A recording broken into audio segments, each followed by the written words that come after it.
Cinema పరంగా నేను ఎప్పుడు ఆలోచించలేదు, ఇప్పుడు నాకు చేయలేదు. ఫస్ట్ టైం మొదటిసారి నేను ఎప్పుడు కొంచెం మొహాట పడతాను మాట్లాడటానికి సినిమాకి సంబంధించినంత వరకు.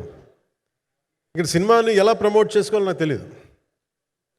పని చేయడం తెలుసు తప్ప దీన్ని అంటే మనం ఇంత చేసాం అంత చేసామని చెప్పడం ఎప్పుడు నాకు కొంచెం ఎబ్బెట్టుగాను ఇబ్బందిగా ఉంటుంది. ఇంకా నేను చాలా యాక్సిడెంటల్ యాక్టర్ అండ్ ఇంకా గత్యంతరం లేక టెక్నీషియన్ అయిన వాడిని.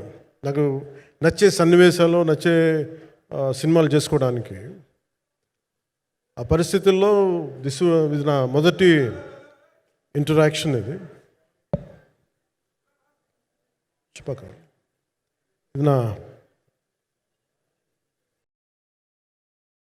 కూర్చోండి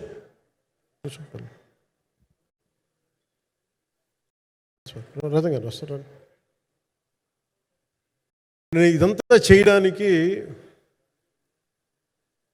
మీడియా మాట్లాడడానికి ఇదేదో నాకు పొగరు అహంకారం ఏం కాదు. సినిమా గురించి నాకు చెప్పుకోవడం ఎబ్బెట్టుకోవడం, ఏం మాట్లాడాలో తెలియక చెప్తే ఎక్కువైపోద్దా చెప్తే తక్కువ అయిపోద్దా అని. కానీ ఈ పర్టికులర్ ప్రెస్ మీట్ ఎందుకు పెట్టానంటే ఏం రత్నం గారి కోసం పెట్టాను.